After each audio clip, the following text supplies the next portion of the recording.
Lalgola SIR hearing এর নামে সাধারণ মানুষকে হয়রানির অভিযোগ তুলে ব্লক ডেভেলপমেন্ট অফিসারের দপ্তরে ডেপুটেশন দিল কংগ্রেস। মঙ্গলবার লালগোলা ব্লক কংগ্রেস কমিটির ডাকে কংগ্রেসের কর্মী সমর্থকেরা মিছিল করে বিডিও অফিসে এসে বিক্ষোভ দেখান। ছবিতে দেখা যাচ্ছে লালগোলা ব্লক কংগ্রেস কমিটির লেটার হেডে লেখা ডেপুটেশন বিডিওর হাতে তুলে দেওয়া হচ্ছে।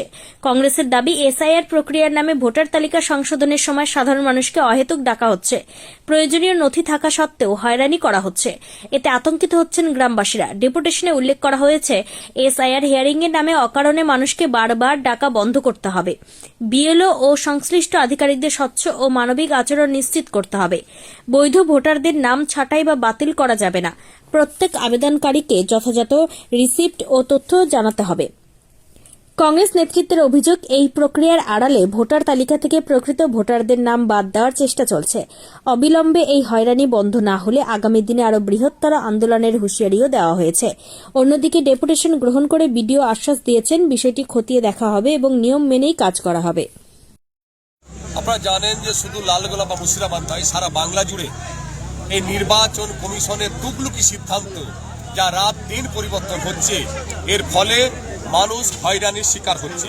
শুধুমাত্র লালগোলা ব্লকে 1,05,000 মানুষকে এদের এই তুগলুকি সিদ্ধান্তের ফলে বিডিও অফিসে সকাল থেকে সন্ধ্যে পর্যন্ত লাইন দিয়ে তাদেরকে আসতে হচ্ছে এবং লজিক্যাল ডিসক্রিপেন্সির নামে তাদেরকে হিয়ারিং আসতে হচ্ছে।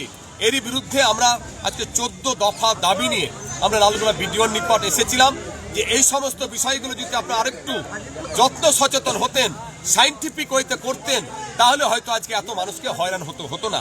কারণ আপনারাই বলেছিলেন যে যাদের 2002 সালে লিঙ্ক হয়ে যাবে তাদেরকে কোনোভাবেই আর ডাকা হবে না।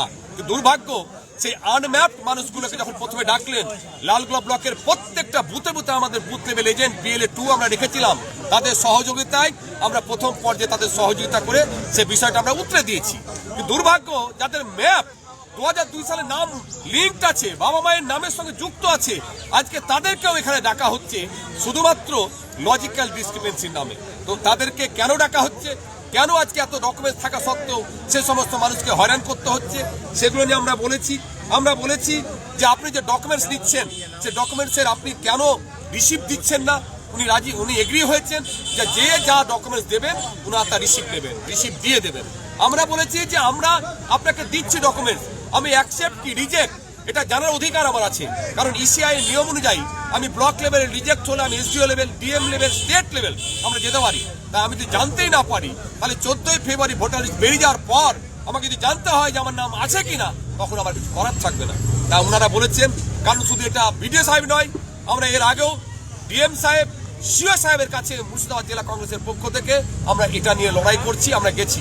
নিয়ম আছে, আপনি জানাতে তাকে বাধ্য। তিনি এগ্রি হয়েছেন যে বিষয়গুলো আপনাদের জানানো হবে।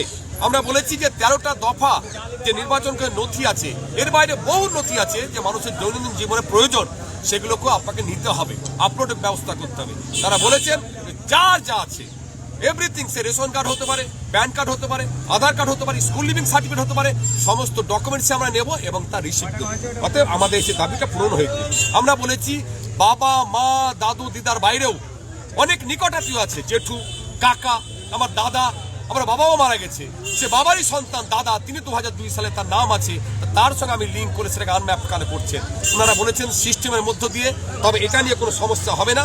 ওনারা বলেছেন মিসম্যাচ নিয়ে আমরা বলেছি, আমার কখনো শেখ ছিল SK, আজকে SK এসছে, আমার কুমার ছিল আজকে কুমার নাই, কোথাও সিরি ছিল আজকে সিরি নাই, আমি রহমান ছিলাম বিশ্বাস হয়েছি। এই সমস্ত ব্যাপারগুলো আমরা বলেছি, এর জন্য ডাকা হয়েছে, কিন্তু এগুলো নিয়ে কোনো সমস্যা হবে না বলে তিনি আমাদেরকে অ্যাসুরেন্স দিয়েছেন। এর বাইরেও আমরা এই এসআইআর নিয়ে আরো বিস্তারিত আমরা আলোচনা করেছি। অ্যাডমিট কার্ড আপনারা জানেন, অ্যাডমিট কার্ড অ্যালাউ হয়ে গেছে, কারণ সার্টিফিকেট অ্যালাউ হবে, অথচ অ্যাডমিট অ্যালাউ হবে না। এই যে তুগুলকি সিদ্ধান্ত, আমি মাধ্যমিকে বসছি তখনই অ্যাডমিট পাচ্ছি, পাস করলে সার্টিফিকেট পাচ্ছি, তাহলে ফেল করলে আমি সার্টিফিকেট পাবো না, তাহলে কি আমি বাংলাদেশি? এই যে নির্বাচন কমিশনের তুগলুকি সিদ্ধান্তের বিরুদ্ধে আজকে তো সুপ্রিম কোর্ট বলেই দিয়েছে অ্যাডমিট অ্যালাউ হবে, ওনারা সেটা নিচ্ছেন। এর বাইরে লালগোলা ব্লকের কিছু স্পেসিফিক সমস্যা ছিল এবং জেনারেল সমস্যা ছিল। যেমন ধরুন, আমরা বলেছি যে পরিযায়ী শ্রমিক শুধু লালগোলা না, মুর্শিদাবাদ এবং বাংলার শুধুমাত্র বাংলা কথা বলার জন্য তারা বাইরে গিয়ে, বিশেষ করে বিজেপি শাসিত রাজ্যে গিয়ে তারা অত্যাচারিত হচ্ছেন, হত্যা হচ্ছেন। আমাদের নেতা অধীর চৌধুরীর বহুদিন ধরে এটা নিয়ে দাবি করে আসছেন। আমরা বিডিও সাহেবের মাধ্যমে সরকার দৃষ্টি আকর্ষণ করতে চাইলাম যে প্রত্যেকটা পরিযায়ী শ্রমিকের যেন পৃথক আইডেন্টিটি কার্ড হয়। উনি বলেছেন উনি উপর মহলে সেটা পাঠানোর ব্যবস্থা করবেন। আমরা বলেছি মনরেগা প্রকল্প যেটা চালু করেছে ভারতবর্ষ জাতীয় কংগ্রেস, সেই 100 দিনের কাজে আজকে মহাত্মা গান্ধীর নাম তারা বাদ দিয়ে দিচ্ছে। যেমন ইন্দিরা গান্ধীর নাম বাদ দিয়ে দিয়েছে, রাজীব গান্ধীর নাম বাদ দিয়ে দিয়েছে, কিন্তু মহাত্মা গান্ধী জাতির জনক, সে মহাত্মা গান্ধীর নামটা কেন বাদ দেওয়া হচ্ছে? আমি বিডিও সাহেবের মাধ্যমে যে আমরা জাতীয় কংগ্রেসের পক্ষ থেকে আমরা দৃষ্টি আকর্ষণ করেছি। শুধু তাই নয়, যাতে খুব তাড়াতাড়ি এই লালগোলা ব্লকে 100 দিনের কাজ চালু হয়। উনি কথা দিয়েছেন খুব শীঘ্রই 100 দিনের কাজ চালু হবে। পাশাপাশি লালগোলার শুধু লালগোলা নাই, সারা বাংলা জুড়ে যে অর্ডারটা হয়েছে, যারা টোটো চালক, গরিব টোটো চালক, তাদেরকে বলছে যে 2700-2800 করে তার রেজিস্ট্রেশন ফিস দিতে হচ্ছে, তার বদলে তার একটা নাম্বার প্লেট দিচ্ছে। এবং 2 বছর পর সেই টোটোগুলোকে মানে বাতিল করে দিয়ে আজ তৃণমূলের সরকারের কোন নির্দিষ্ট কোম্পানি থেকে টোটো কিনতে হবে।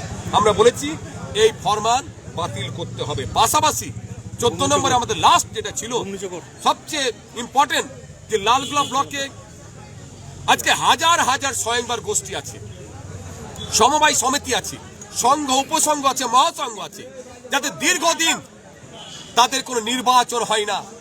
আজকে সেই সমস্ত নেত্রীরা যারা সংঘে মহাসংঘে বসে আছে, তাদের শেকড় গেড়েছে দুর্নীতির গভীরে। কেন এতদিন পর্যন্ত তাদের নির্বাচন হবে না?